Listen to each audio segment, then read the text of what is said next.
இல்லை, காடுவெட்டியாருடைய அப்பா வந்து ஜெயராமன் வந்து முன்னாள் இராணுவ வீரர்.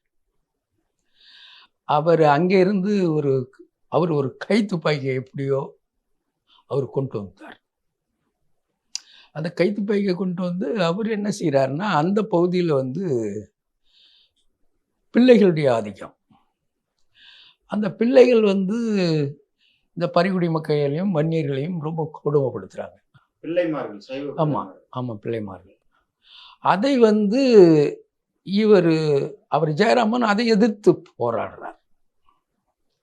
அதாவது பறைகுடி மக்களையும் வன்னியர்களையும் திரட்டி அதுக்கு எதிராக போராடுறார். அப்போது அவர்கிட்ட துப்பாக்கி இருக்குன்னு தெரிஞ்சு புலவர் கலியபெருமாள்லாம் ஒருத்தார போய் நேராக பார்க்குறார். பார்த்து அந்த துப்பாக்கியை கொஞ்சம் என்கிட்ட கொடு அப்படின்னு கேட்குறார். அவர் அதெல்லாம் கொடுக்க முடியாது அப்படின்னு சொல்லிட்டார். சொல்லிட்ட பின்னாடி அப்புறம் இவர் அடிக்கடி அவரை போய் போயிருக்காரு, பேசியிருக்காங்க. அவர் வந்து சிபிஎம்மில் தான் இருந்திருக்காரு அவர். அதனால் வந்து இது வரல. அப்போ அந்த பிள்ளைகளுக்கும் அவருக்கும் அந்த அந்த மக்களை திரட்டி போராட்டத்தால் பிள்ளைகளுக்கும் அந்த சைவமார் பிள்ளைகளுக்கும் அவருக்கும் ஒரு பகை வந்துடுது.